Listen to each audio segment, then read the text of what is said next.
ეთერშია კურიერი 6 საათზე ახალ ამბებს თამარ ურუშაძე გაგაცნობთ.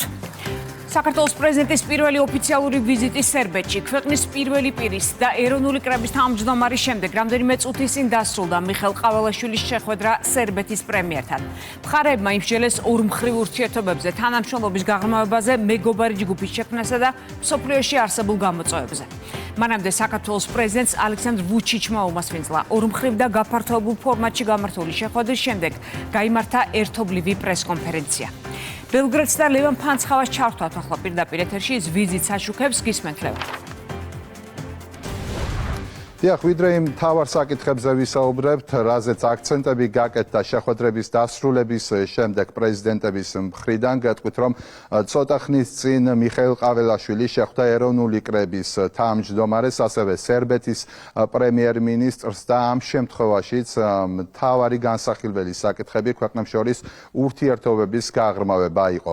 მიხეილ ყაველაშვილმა სერბ კოლეგასთან გამართა როგორც პირისპირ, ასევე გაფართოებულ ფორმატში შეხვედრებიც, იცით რომ სერბეთში ჩვენი ქვეყნის პრეზიდენტი ქართულ დელეგაციასთან ერთად იმყოფება და ამ შეხვედრის დასრულების შემდეგ უკვე გაკეთდა განცხადებები პრესკონფერენციაზე. როგორც ალექსანდრ ვუჩიჩი აცხადებს, სერბეთის პრეზიდენტი, მთავარი აქცენტები შეხვედრების დროს იყო ეკონომიკური მიმართულებით, ამ კუთხით შეიმუშავეს ქვეყნებმა უკვე გეგმა და მომდევნო წლიდან დაიწყება სავაჭრო მიმართულებით დოკუმენტზე მუშაობა. მისივე თქმით, ჩვენს ქვეყანას აქვს ძალიან ძლიერი ეკონომიკური ზრდა, რაც კიდევ ერთხელ მიუთითებს იმაზე, რომ ორ ქვეყანას შორის ურთიერთობაში ეკონომიკური მიმართულება ერთ-ერთ მთავარ ადგილს იკავებს. ასევე შეხვედრის დროს განიხილეს პოლიტიკური მიმართულება, გეოპოლიტიკური ვითარება, რეგიონში არსებული ვითარება და როგორც ალექსანდრ ვუჩიჩი აცხადებს,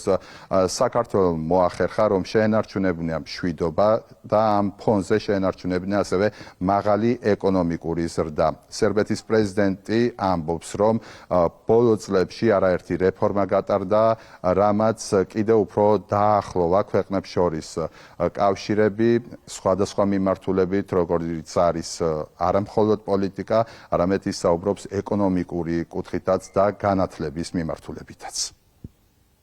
Kao građanin Srbije, kao predsjednik Republike სერბეთსა და საქართველოს გააჩნია მჭიდრო ურთიერთობა. წარსულში ჩვენ ამ ურთიერთობების გაღრმავებაზე არ გვიმუშავია. დღეს კი ჩვენ განვიხილეთ ყველა მნიშვნელოვანი საკითხი, დაწყებული მსოფლიო პოლიტიკური სიტუაციით, გაგრძელებული გეოპოლიტიკური ვითარებით. ჩვენ მალე დავიწყებთ სტრატეგიულ განხილვებს თავისუფალი ვაჭრობის ხელშეკრულების გაფორმებასთან დაკავშირებით სერბეთსა და საქართველოს შორის.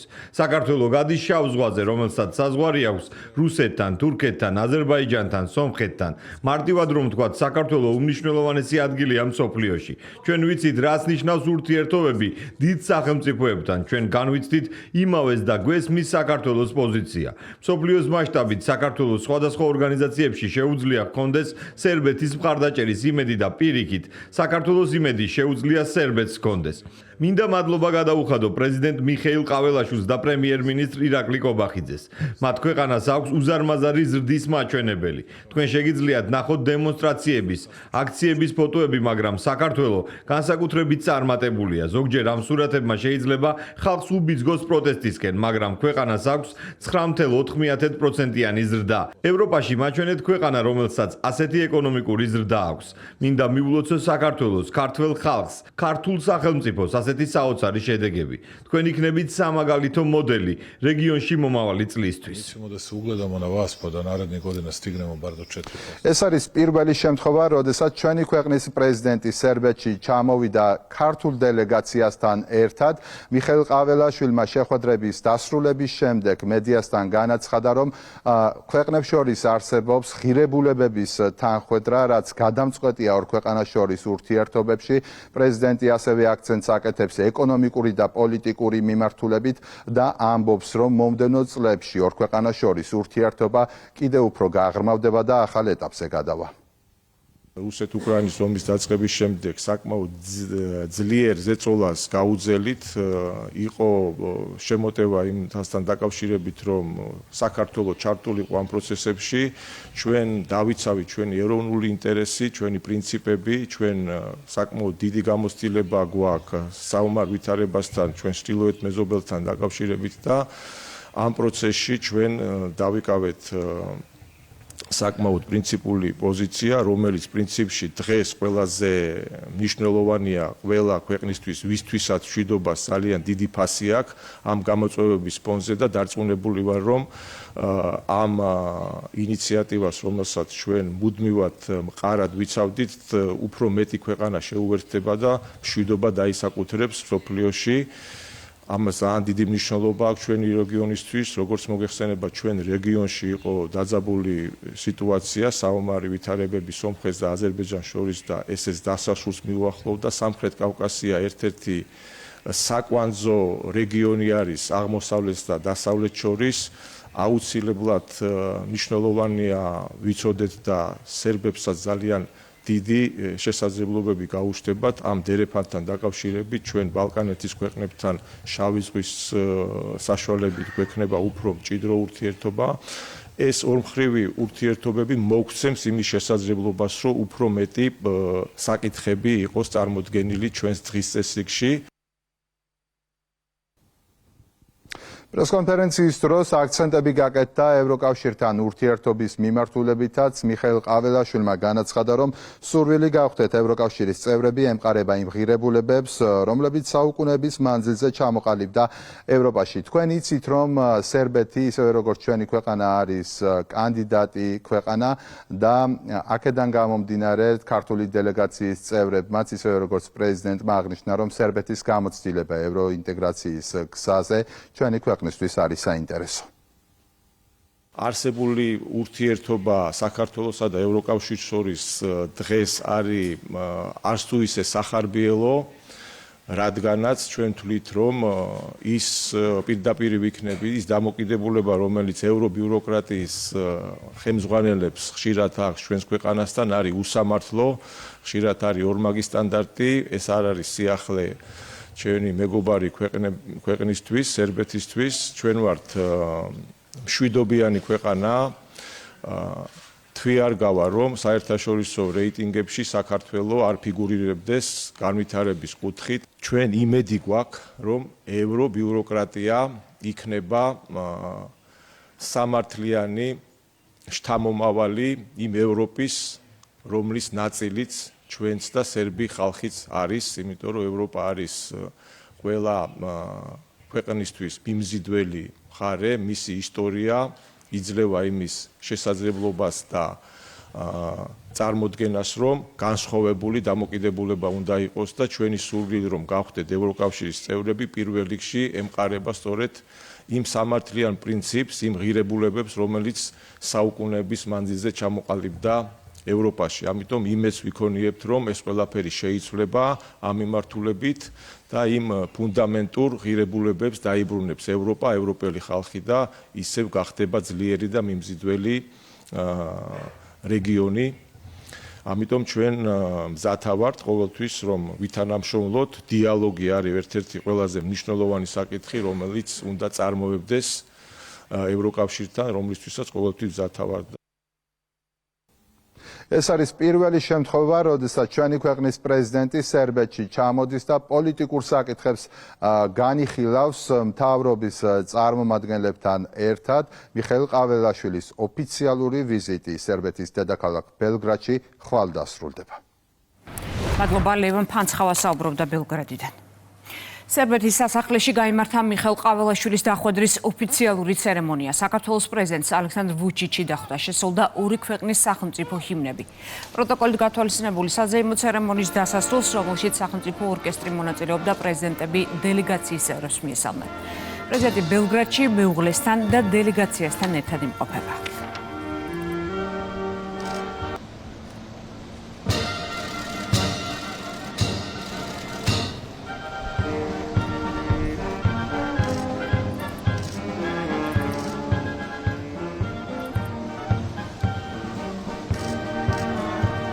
პრეზიდენტის ვიზიტი სერბეთში საუკეთესო შესაძლებლობაა ჩვენს ქვეყნებს შორის ურთიერთობების გაღრმავებაზე ვისაუბროთ.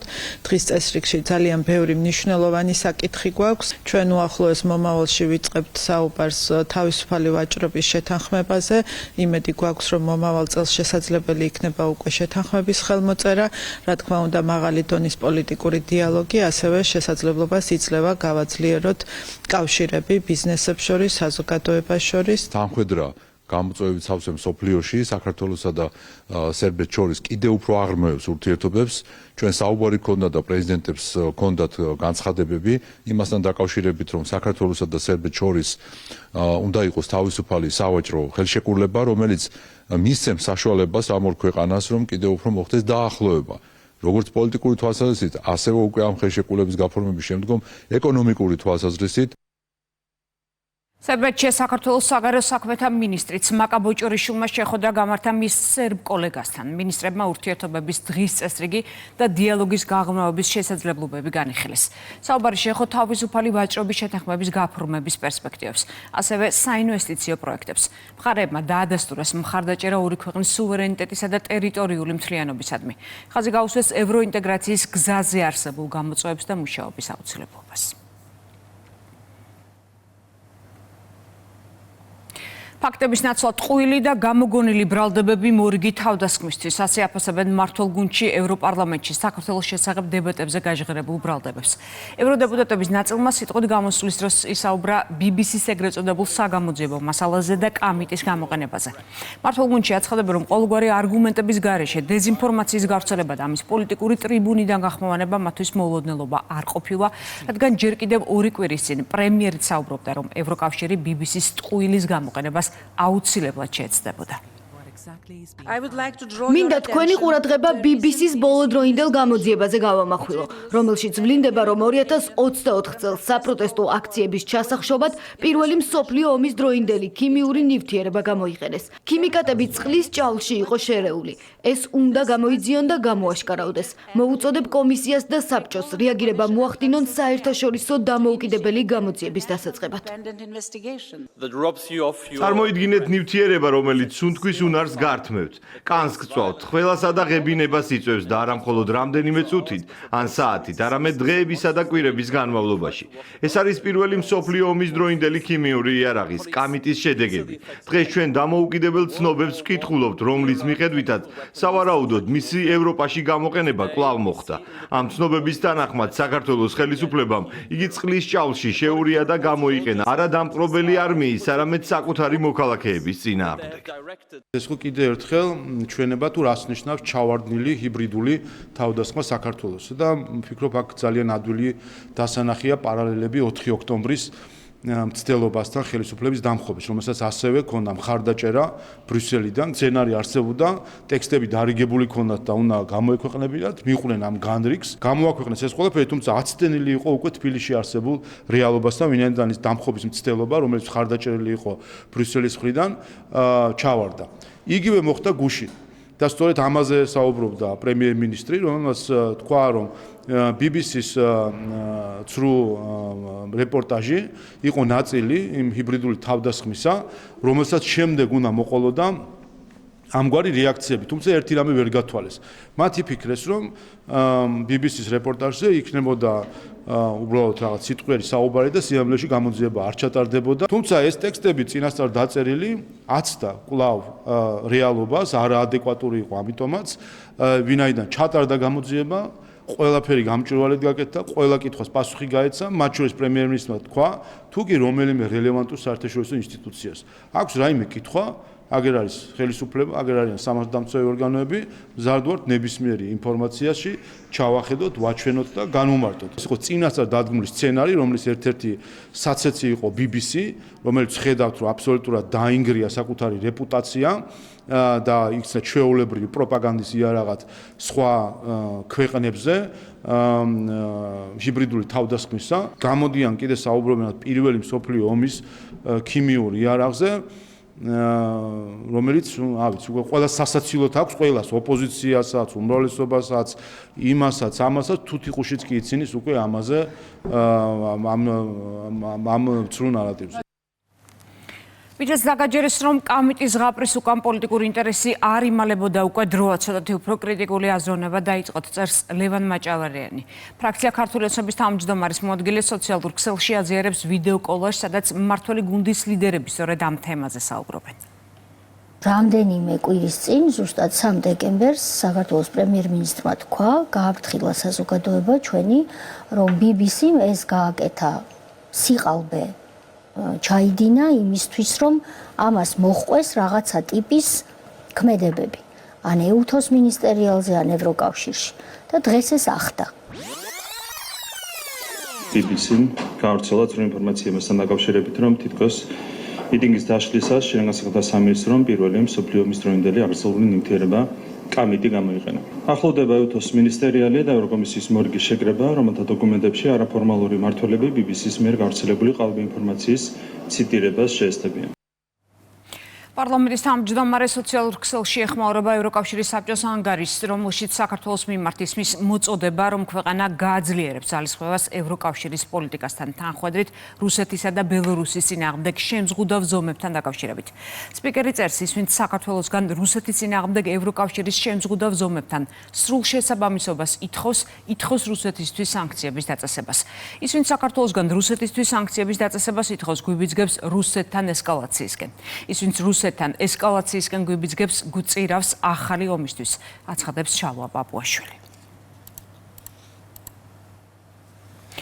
ევროკავშირის საბჭოს პარალელურად ბრიუსელში ევროკომისიის და ევროპარლამენტის შენობების წინ საპროტესტო აქცია მიმდინარეობს. ფერმერებმა გზები გადაკეტეს. სამართალდამცველებს და ადმინისტრაციულ შენობებს ქვები, კვერცხები და პიროტექნიკა ესროლეს. საპასუხოდ პოლიციამ ცრემლსადენი აირი, წყლის ჭავლი და ხელკეტები გამოიყენა. ამ დრომდე არ ვრცელდება ინფორმაცია დაშავებულების და დაკავებულების შესახებ. ფერმერები აპროტესტებენ თავისუფალი ვაჭრობის შესახებ შეთანხმებას, რომელსაც ევროკავშირი მალე დადებს სამხრეთ ამერიკის ქვეყნებთან. პროკავშირებში აცხადებენ, რომ პირობები ფერმერებს გააღარიბებს და ქვეყანას თავად აქვს პოტენციალი აწარმოოს ის პროდუქტი, რისის შემოტანაც ევროკომისია საკუთარი მიზნებისთვის სურს.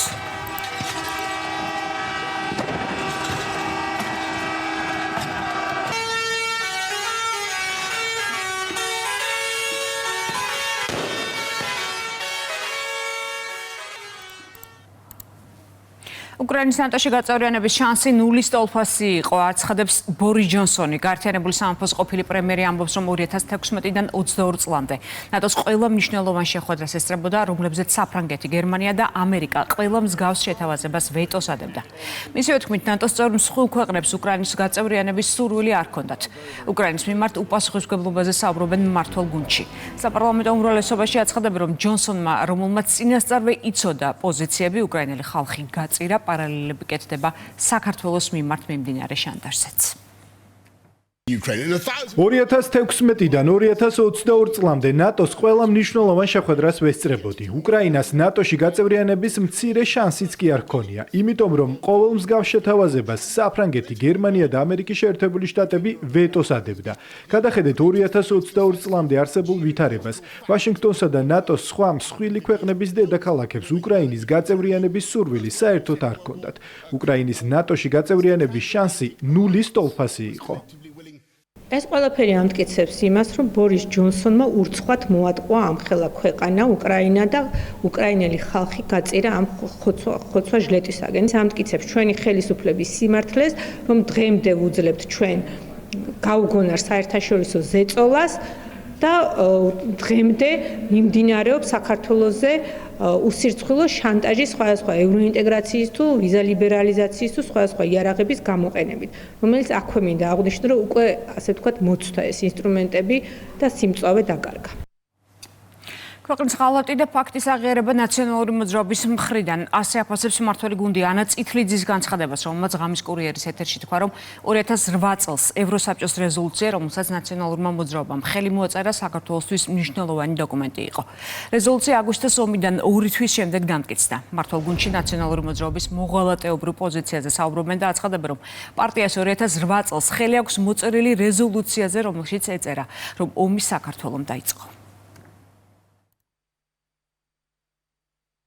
ეს რეზოლუცია იყო რეალურად საქართველოსთვის ძალიან მნიშვნელოვანი დოკუმენტი. ეს იყო პირველი საერთაშორისო დოკუმენტი, სადაც რუსეთი აღიარებული იქნა როგორც ოკუპანტი, და არა როგორც მშვიდობის მყოფელი. და სხვათა შორის იქვე იმ რეზოლუციის მიღების დროს რუსები ამ რეზოლუციის მიღებას აპროტესტებდნენ და რუსები ამ რეზოლუციის წინააღმდეგი იყვნენ. ამ რეზოლუციის მიხედვით საქართველოს კიდევ ერთხელ საქართველოს ტერიტორიულ მთლიანობას გაესვა ხაზი, კიდევ ყველაზე მნიშვნელოვანი რუსეთი აღიარებული იქნა როგორც ოკუპანტი.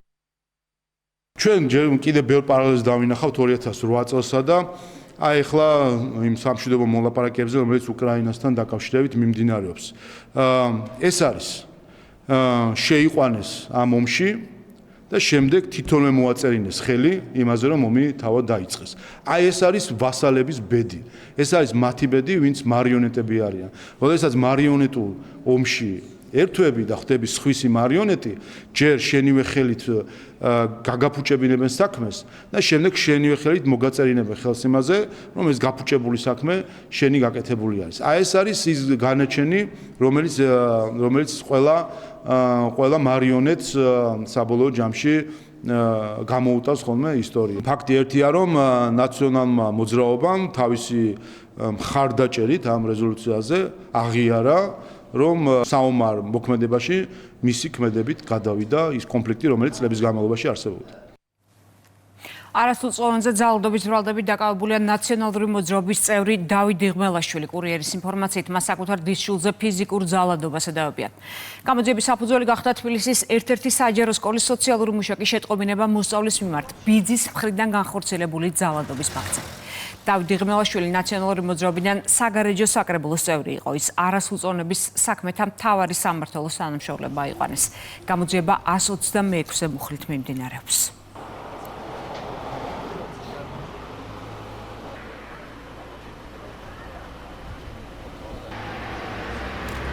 დიშვილმა დაწერა, ვითომ ისავრა ქვიან.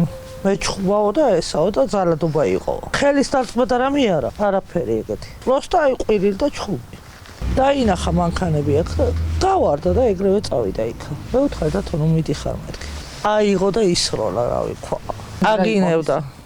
გამგებელს და იმას აგინებდა. დავინახე რაღაცა კაცი დგას მეორე მხარეს, აქ გზიდან და ისვრის რაღაცებს. შუშა რო გაწვა და მე გადავიდა გზაზე და წავიდა თავის ჩიხში შევიდა თავის სახლთან. მე შევატყობინა და გამგებელი მოდიოდა ტაძრიდან და უთხარი რომ ასე და ასე მოხდა. კიდევ კაი არავინ არ იყო, თორე ამ დროს ჩვენ საბჭოში ან კრება გვაქვს, ან გამგებელი ზის რაღაცა. ამ დროს არ იყო, გულში ბარბარობა იყო, ტაძარში იყო გადასული. სკოლამ მოგუმართა წერილობით და გთხოვა ჩართულობა ბრძანების შესაბამისად, რომელიც არეგულირებს მოსწავლის სტატუსის შეჩერების შემთხვევაში სოციალური მუშაკის ჩართულობის უზრუნველყოფას და გაცდენების გამო. შესაბამისი სოციალური მუშაკი განისაზღვრა შემდგომ, რომელმაც დაიწყო შემთხვევის შესწავლა. შემთხვევის შესწავლის პროცესში მას ჰქონდა უშუალო კომუნიკაცია როგორც სკოლასთან, ასევე თვითონ მოსწავლესთან. სამწუხაროდ გამოიკვეთა ისეთი რისკები, რომელიც მოითხოვდა სხვადასხვა უწყებების ჩართვას. ჩავთეთ ის უწყებები, რომლებიც პასუხისმგებლები არიან შემთხვევაში ოჯახური ძალადობის, თქვათ, შემთხვევაში მოსწავლის უსაფრთხოებაზე. თბილისის საქალაქო სასამართლოში 4 ოქტომბრის საქმეზე დაკავებული მურთა ზოდელავას, ირაკლი ნადირაძის, პატა ბურჭულაძის, პატა მანჯგალაძის და კიდევ 6 პირის პროცესი გაიმართა. გამოიკვლეს ვიდეო მტკიცებულებები. სასამართლოში იმყოფებოდა ავსტრიის კონსულიც, რადგან პატა ბურჭულაძე, რომელიც თავად პროცესს არ დასწრებია, ავსტრიის მოქალაქეცა. მათ ბრალდებათ ჯგუფური ძალადობის ორგანიზება და ხელმძღვანელობა, სტრატეგიული ობიექტის ხელში ჩაგდების მცდელობა, სახელმწიფო ხელისუფლების დამხობისა და ძალადობით შეცვლისკენ მოწოდება. თუ სასამართლო იხელმძღვანელებს მხოლოდ გამოკვლეული მტკიცებულებით, ვერ დადასტურდება ვერანაირად ლაშა ბერიძის მხრიდან რაიმე უკანონო მოწოდება ან პრეზიდენტის ადმინისტრაციაში შეჭრის ფაქტი და შესაბამისად მხოლოდ და მხოლოდ მტკიცებულებებზე დაყრდნობით და საქმის ობიექტური შეფასების შედეგად წესით მის მიმართ უნდა დადგეს გამამართლებელი განაჩენი. ხელისუფლების დამხობის მცდელობის საქმეზე დაკავებულ პირთა მიმართ დღეს გაიმართა სასამართლოს ხდომა, სადაც ბრალდების მხარემ გამოიკვლია ვიდეო ჩანაწერი, უწყვეტი დაახლოებით 8 საათიანი ვიდეო. ვიხილეთ პირდაპირ ეთერში ცეცხლის ალში გახვეული თბილისი, ვიხილეთ დაზიანებული ნივთები, ვიხილეთ ძალადობრივი ქმედებების სამართალდამცავი ორგანოს წარმომადგენლების მიმართ. დღევანდელ პროცესზე გამოკვლეულ ვიდეო ჩანაწერებში ნათლად ჩანს ორგანიზატორთა მხრიდან გაკეთებული მოწოდებები და განცხადებები, რომ ისინი თავად იღებდნენ პასუხისმგებლობას განვითარებულ მოვლენებზე. იუსტიციის მინისტრის ხელმძღვანელობით გაიმართა მიგრაციის საკითხთა სამთავრობო კომისიის 34-ე სხდომა. პაატა სალიამი საუბრა კომისიის საქმიანობაზე. კომისიის წევრებმა განიხილეს 2021 წლის 30 წლების სტრატეგია, დაამტკიცეს სამოქმედო გეგმა, რომელიც მიზანიც მიგრაციული პროცესების ეფექტიანი მართვაა. ის ფოკუსირებულია ლეგალური მიგრაციის ხელშეწყობაზე, არალეგალური მიგრაციის წინააღმდეგ ბრძოლასა და მიგრანტთა რეინტეგრაციაზე.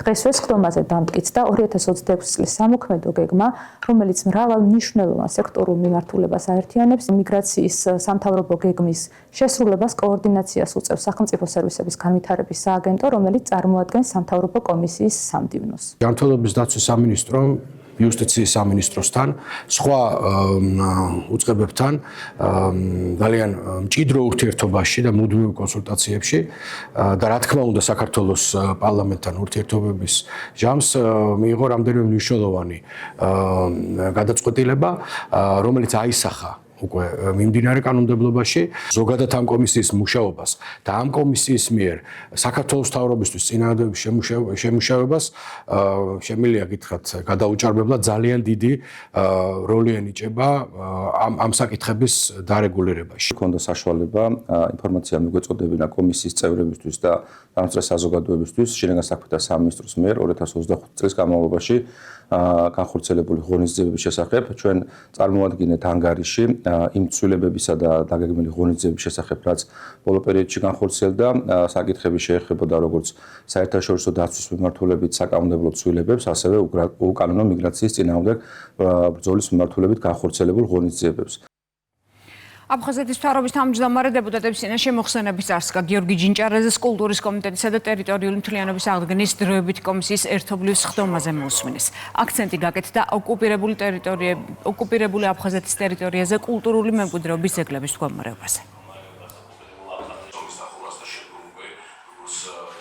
ჩვენი კულტურის სფეროს წარმომადგენლებს განხილვა საკმაოდ საინტერესო ჩაიარა. აფხაზეთის მთავრობის თავმჯდომარემ გააკეთა მოხსენება იმასთან დაკავშირებით, თუ რა მდგომარეობაშია დღეს კულტურული ძეგლები და კულტურული მემკვიდრეობა, რომელიც ოკუპირებულ აფხაზეთის ტერიტორიაზე არის. ლომა დახურული იყო, მაგრამ რეალურად ჩვენ ვფიქრობთ, რომ ახლოეს პერიოდში გვექნება სტრატეგიული ხედვა ჩამოყალიბებული. ბევრი რესურსი არსებობს, მაგრამ მიმობნეულია ამ რესურსების გაერთიანებაზე ქონდა დღეს საუბარი. სხდომის ფარგლებში ჩვენ ქონდა საუბარი აფხაზეთის მთავრობის სამომავლო გეგმებზე და პროექტებზე, რომელიც უკავშირდება როგორც ნდობის აღდგენის მიმართულებას, ასევე კულტურული მიმართულების პოპულარიზაციას ჩვენ საზოგადოებაში, დისკუსიის ფორმატში საინტერესო საკითხები წარმოვჭერით, რომელიც აუცილებლად იქნება გათვალისწინებული 2026 წლის სამთავრობო გეგმაში. 2025 წლის შუალედური შედეგები და გეგმები გააცნეს კერძო სექტორის წარმომადგენლებს ეკონომიკის მინისტრის მოადგილემ და ტურიზმის ადმინისტრაციის ხელმძღვანელმა. ტურიზმის ინდუსტრია საქართველოს ეკონომიკის მთლიანი შიდა პროდუქტის დაახლოებით 10 და დასაქმების 9% შეადგენს. წლის პირველ 3 კვარტალში ქვეყანამ ტურიზმიდან რეკორდული შემოსავალი 3 მილიარდ 600 მილიონი მიიღო.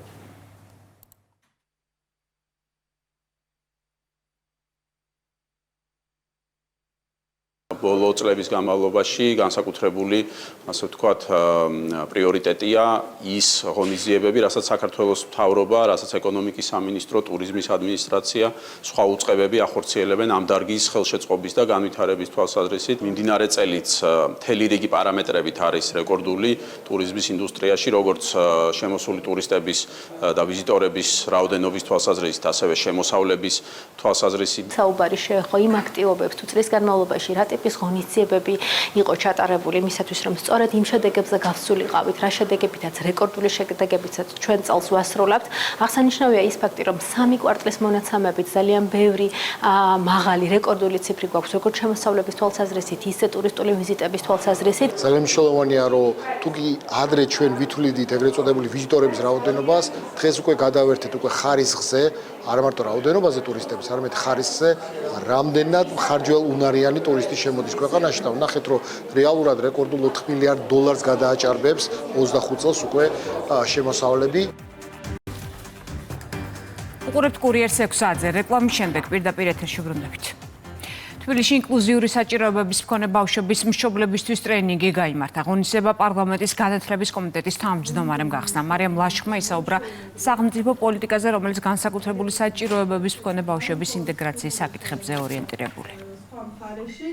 შეხვედრა წარიმართა ძალიან საინტერესოდ დისკუსიის ფორმატში. მათ მიერ დაყენებული იქნა მრავალი საინტერესო საკითხი, რომელიც აუცილებლად ასახული იქნება რეკომენდაციებში და ეს რეკომენდაციები გათვალისწინებული იქნება მომავალ მუშაობაში. ორხრივი ურთიერთობა გვაძლევს იმის საშუალებას თეორია შერწყმული იყოს პრაქტიკასთან, ყველა იმ აუცილებლობიდან გამომდინარე, რომელიც მშობლებს აწუხებს. გარდა იმისა, რომ ჩვენ შესაძლებლობები შევქმნათ სპეციალური საჭიროების მქონე ადამიანებისათვის და ვაღიაროთ მათი უნიკალური შესაძლებლობები, ასევე მნიშვნელოვანია, რომ სახელმწიფომ ყურადღება გაამახვილოს მათ მშობლებზე, რომლებიც ძალიან დიდ გამოწვევების წინაშე არიან. დღევანდელი ტრენინგი პირველ რიგში ემსახურება ფსიქოემოციურ გაძლიერებას ჩვენი მშობლების და ასევე იმ კარგი გარემოს უზრუნველყოფას, რაც პირველ რიგში ქვეყნის უკეთესი მომავალს ემსახურება. 101 მილიონი იქნება სწორედ ინკლუზიური განათლების დაფინანსება, გაიზრდება ინტეგრირებული კლასების რაოდენობა ზოგად საგანმანათლებლო სკოლებში